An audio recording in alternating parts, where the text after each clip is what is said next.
Shugaban Najeriya Bola Ahmed Tinubu ya isa birnin New York domin halartar taron babban zauren Majalisar Ɗinkin Duniya karo na 78.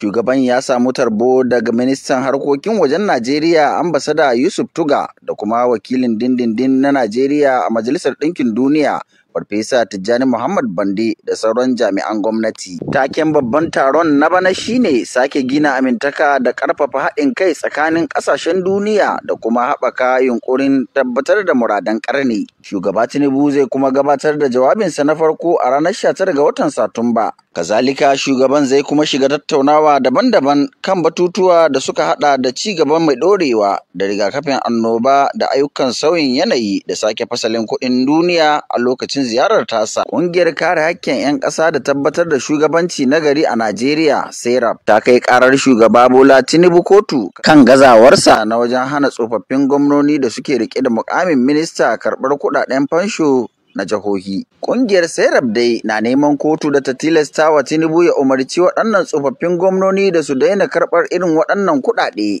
A wata sanarwa da ƙungiyar ta fitar a ranar Lahadi, mataimakin shugaban ƙungiyar a Najeriya, Olawale Oluwarade, ya ce ministocin da abin ya shafa su ne Nelson Muke, Bello Matawalle da kuma Adeboyega Oyetola. Sauran tsofaffin gwamnonin sun hada da Badaru Abubakar, David Umahi, Simon Lalong, Atiku Bagudu da kuma Ibrahim Gaidan. Sanarwar dai ta ce naɗin waɗanda ke karɓar fansho na rayuwa a matsayin ministoci wani aiki ne na son rai da kuma saɓa ma ƙa'ida.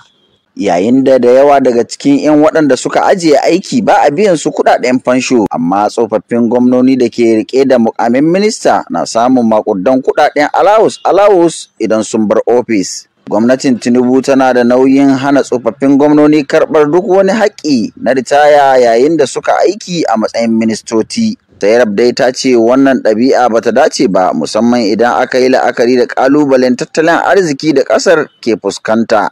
Amma kuma har yanzu ba a sanya ranar sauraren ƙarar ba. Ƙarshen wannan rahoto kenan. Yahaya Abubakar, labaran IMS daga jihar Kebbi a Najeriya.